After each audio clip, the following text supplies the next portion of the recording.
Today we are once more going to delve into the world of pencil drawing, this time with a little bit of protection for my pinky finger in the form of a latex finger cot. The purpose of this is to mitigate some of the smudging from having my finger and my hand rest on top of the drawing as I work at it. Appeals is sponsoring this video, and I'm using the Mitsubishi 22 degrees of pencils that I unboxed not too long ago in a recent video, although I'm only using a couple of the pencils, mostly the 4H, a little bit of the 2H. I think in the last drawing there's three drawings, and maybe the HB, which is really right in the middle of the range, but it's the darkest pencil I'll be using here. I'm doing like three distinct stages in these three drawings. I do like some pre-sketching with the hardest lead, what did I say, 4H, 6H? The hardest one, I do like some sketchy, the light lines. I get sketchy and loose with it, kind of put something down, and then I come back in with the darker pencil to do some darker, thicker, heavier, oomphier lines. And then I come back for the third and final step. Actually, there's probably some more there's probably a fourth step where I just kind of use both pencils indiscriminately to kind of do whatever I want. It's kind of a free-for-all at that point. But the third step is to use the hard lead to draw some more fine lines, details, and so on and so forth, etc. I will say, credit where credit is due. I got a little bit of inspiration to go back into this pencil stuff. Because I'm not a big pencil guy. Like, I mostly do ink, but I went to the record store to look for a record. I was looking for the record Conk by the Kooks, and they didn't have it. So, look, I tried to support the local record store, right? I did my due diligence. I ended up having to order it online from who knows where. But next to the record store was a comic book store, game store, the type of store that would sell, like Warhammer 40K figurines and host game nights and stuff like that. I like going to those stores because they have lots of, comic books, graphic novels, and every now and then you see a cool book with some really cool drawings in it, and thankfully that happened this time. I saw a book called Lead Poisoning, the pencil art of Jeff Darrow, and I might be pronouncing that wrong. His first name is spelled Geof, so it might be Geoff, but I'm pretty sure it's Jeff because I think that's usually how it's pronounced. Anyways, if you're not familiar with that guy, he might be famous, and I've just never heard of him before. There are some incredible pencil drawings in this book, and so I just grabbed it right off the shelf, flipped through it, went over, checked it out, and the guy who sold it to me was like, you're a fan of this guy? I think he said, are you a fan of Jeff Darrow? So I think that is how you say it. And I said, I am now. And then he's like ringing me up, and I guess he thought it was an awkward silence because I was just standing there watching him ring it up. And so he said, yeah, it's called Lead Poisoning because it's all pencil drawings. I was like, yeah, I get it. But I didn't want to be that guy who points out that you can't actually, I feel like I discussed this in a previous video already, that you don't actually there's no lead in pencils, and you don't get lead poisoning from pencils. Anyways, I said, thanks. And I bought it.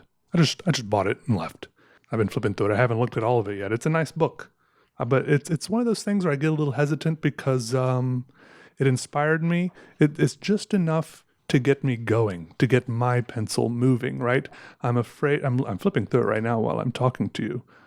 It's one of those things, it's happened to me before with Mobius, where I looked at too much Mobius art, and then I noticed that a lot of my art was looking maybe, I don't know if it's too much like Mobius, but it was looking noticeably like Mobius's art maybe, and it's not a bad thing.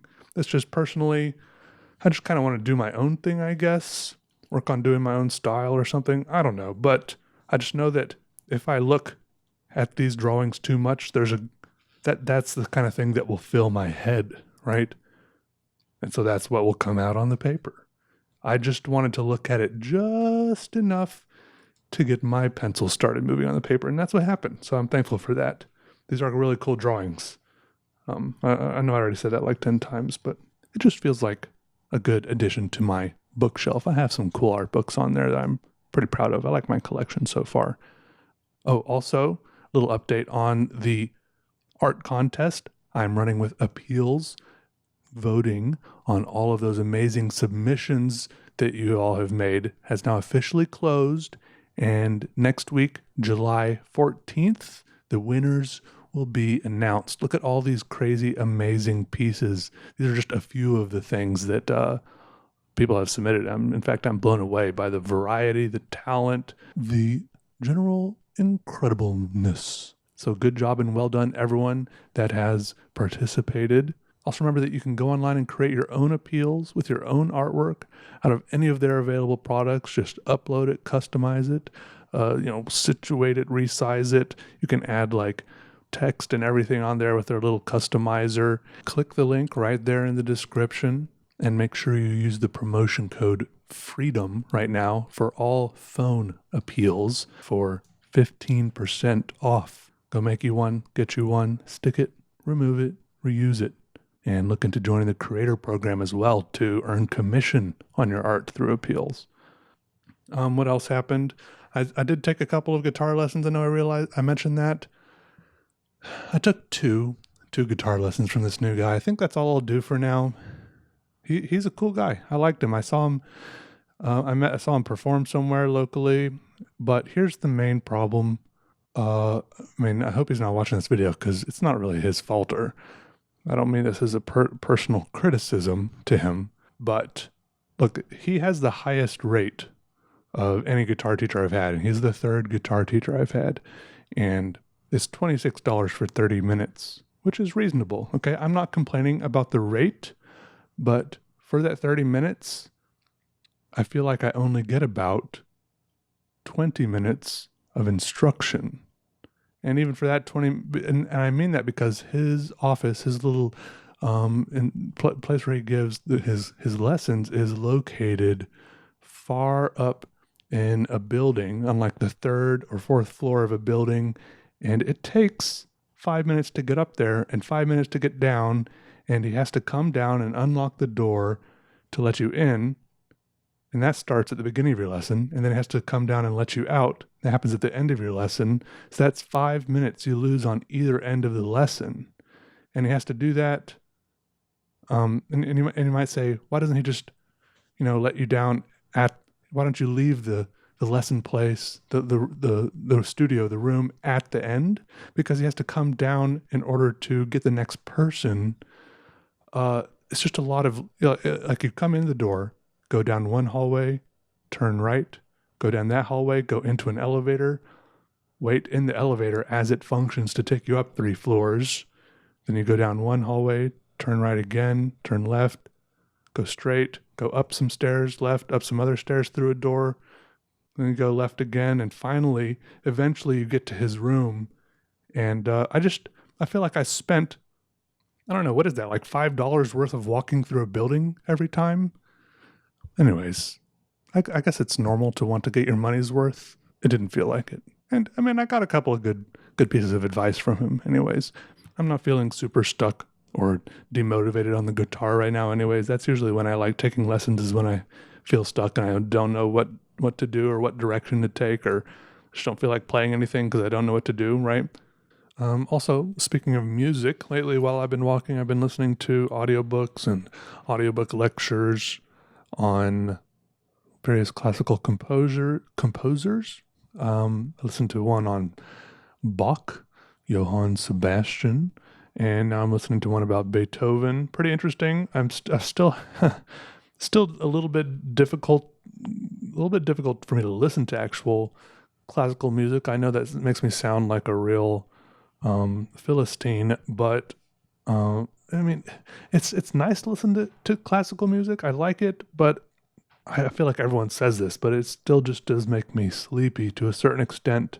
But the stories about them, I really am loving hearing their stories. They're like biographies, I guess, and stories about how the music was made. And I don't know, it's been very interesting. Well, I've noticed that a lot of people had the same names back then, even if they were not even alive at the same time. But I guess a lot of people nowadays have the same names. For example, there's Johann Sebastian Bach and Ludwig van Beethoven. Beethoven apparently meant beet field, Ludwig of the beet field. Anyways, Johann was also Ludwig's dad's name, and Ludwig Beethoven's grandfather's name was also Ludwig van Beethoven. But look, get this. Ludwig, he had a father named Johann also, and that Johann had a wife named Maria Magdalena. And the other, Johann Bach, also had a wife named Anna Magdalena. I don't know, there's just a lot of weird parallels that pop up, but it's just, they're coincidences, I'm sure. Anyways, I gotta go now. I don't have an excuse, but I do have an excuse. Okay, I gotta go. Okay, bye.